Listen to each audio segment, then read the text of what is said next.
Bonjour et bienvenue à une autre vidéo pour la haine. Dans cette vidéo, nous allons étudier les thèmes secondaires dans le film. Le premier thème secondaire, c'est l'identité. Le thème de l'identité est présenté sous différentes formes dans le film. Tout d'abord, l'identité des banlieues et de la cité qui se distingue de Paris. La cité apparaît comme un monde à part avec ses propres problèmes, mais aussi ses propres codes. L'identité individuelle est aussi très forte, avec par exemple Vince qui veut ressembler à un gangster et Uber qui se veut boxeur. Saïd, quant à lui, apparaît comme le blagueur, celui qui ne prend rien au sérieux. L'individualité individuelle est très importante, mais il existe cette image d'identité de groupe. Ces jeunes appartiennent aux cités et ont leurs propres règles, leur propre langage, et il semble aussi qu'ils aient le même code vestimentaire.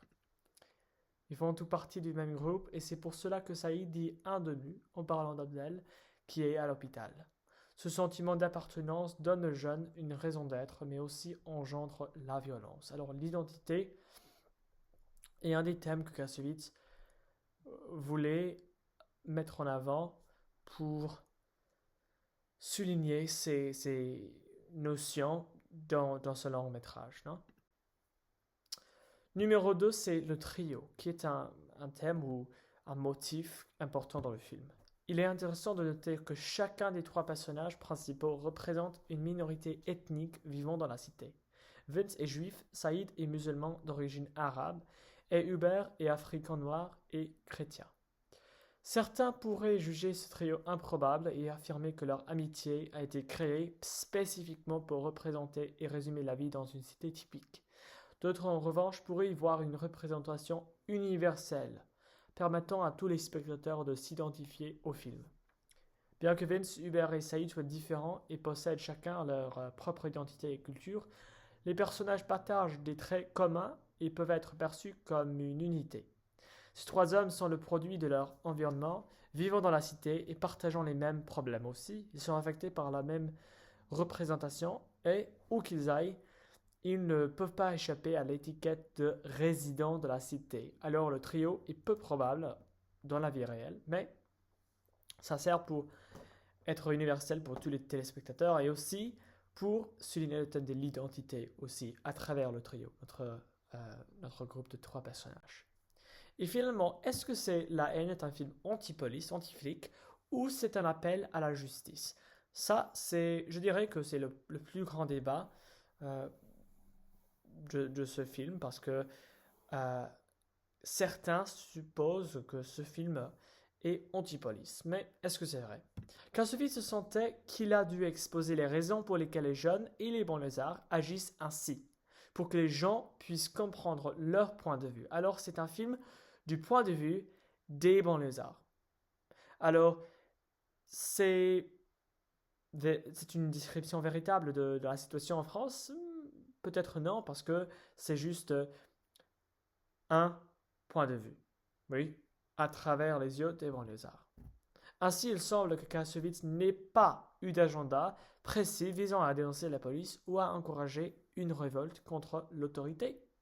C'est peut-être un argument. Il semble plutôt vouloir souligner le problème de discrimination et d'injustice au sein de la police et d'autres institutions afin de rendre la société et les systèmes de pouvoir plus conscients des problèmes à résoudre pour l'égalité. Alors c'est ça le message principal de ce film.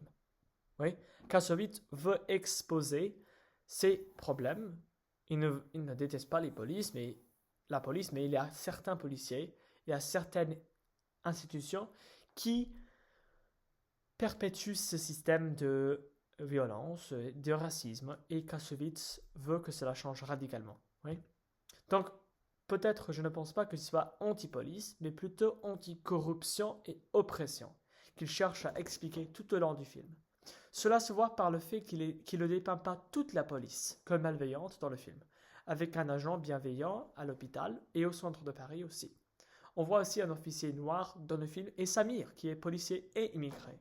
Ce qui suggère que même si Kassovitz pense qu'il y a des pommes pourries à enlever, la police est dans l'ensemble une force pour le bien. Alors ça c'est pour moi l'évidence la plus forte que le film n'est pas un film anti-police. Et bien que la réputation de la police soit certainement ternie par les actions d'une minorité d'agents discriminatoires, Kassovitz n'implique en aucun cas que la police doive partir. Cependant, il est clair qu'il doit changer et relever ces défis immédiatement, afin que la violence anti-immigrée devienne impensable et que les cycles d'agression ne se perpétuent pas parmi les générations futures. Je maintiens que c'est le principal objectif de Kassovitz en produisant son chef-d'œuvre. Alors, ce n'est pas contre la police en général, mais certains policiers et la corruption et la violence. Oui. Mais de l'autre côté, au revers de la médaille, il faut noter qu'il y a où la plupart des policiers sont présentés sur un mauvais jour. Et la police est sans aucun doute la force méfiante dans ce film-là. Alors c'est un débat intéressant. Mais ça c'est tout pour les thèmes secondaires. Merci.